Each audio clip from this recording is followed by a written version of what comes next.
আসসালামু আলাইকুম, welcome to গ্রামীণ কিচেন উইথ আখি। আমি আজকে আপনাদের একদম ক্ষেতের টাটকা ঢেঁড়স তুলে সেই ঢেঁড়স দিয়ে ভাজি করে দেখাবো। আশা করছি আজকের এই রেসিপিটি আপনাদের কাছে ভালো লাগবে। যদি ভালো লেগে থাকে তাহলে চ্যানেলটি সাবস্ক্রাইব করে লাইক কমেন্ট শেয়ার করতে কিন্তু ভুলবেন না।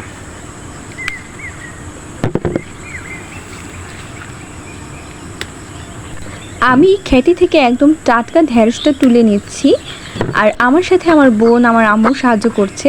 আশা করছি আজকের এই ভিডিওটি আপনাদের কাছে ভালো লাগবে।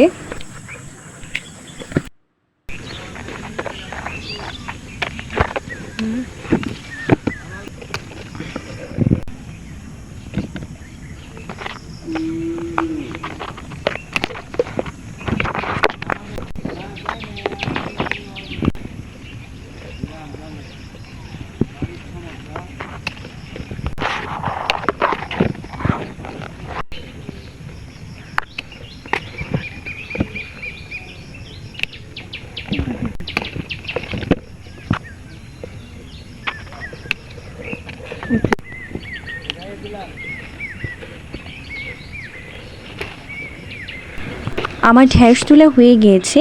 এখন ভাজির জন্য ঢেঁড়সগুলো কুচি কুচি করে কেটে নেব। অবশ্যই কাটার আগে ঢেঁড়সগুলো ভালোভাবে ধুয়ে নিতে হবে।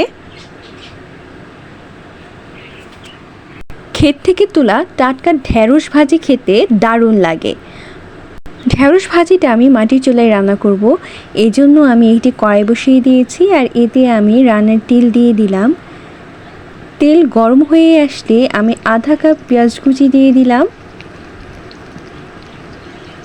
5-6টা কাঁচামরিচের ফালি দিয়ে দিলাম। এখন পেঁয়াজ আর মরিচটা নেড়ে চেড়ে ভেজে নেব। পেঁয়াজ মরিচ ভাজা হয়ে গেলে কেটে রাখা ঢেঁড়সটা দিয়ে দিলাম। এখন ঢেঁড়সটা নেড়ে চেড়ে দেব। ভালোভাবে নেড়ে চেড়ে পেঁয়াজ মরিচের সাথে ঢেঁড়সটা মিশিয়ে নিতে হবে। ঢেঁড়স ভাজি করার সময় অবশ্যই ঢাকনা দিয়ে ঢেকে রাখা যাবে না, এতে করে ঢেঁড়সটা পিচ্ছিল হয়ে যাবে। এই পর্যায়ে আমি স্বাদ মতো লবণ দিয়ে দিলাম। ভালোভাবে নেড়ে চেড়ে লবণটা ঢেঁড়সের সাথে মিশিয়ে নেব।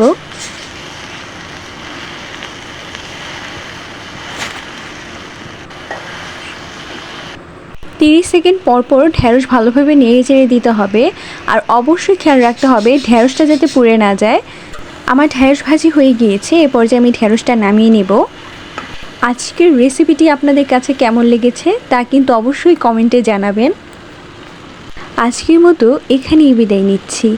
দেখা হবে নতুন কোনো ভিডিওতে, নতুন কোনো রেসিপি নিয়ে। সেই পর্যন্ত সকলেই ভালো থাকবেন, সুস্থ থাকবেন। আল্লাহ হাফিজ।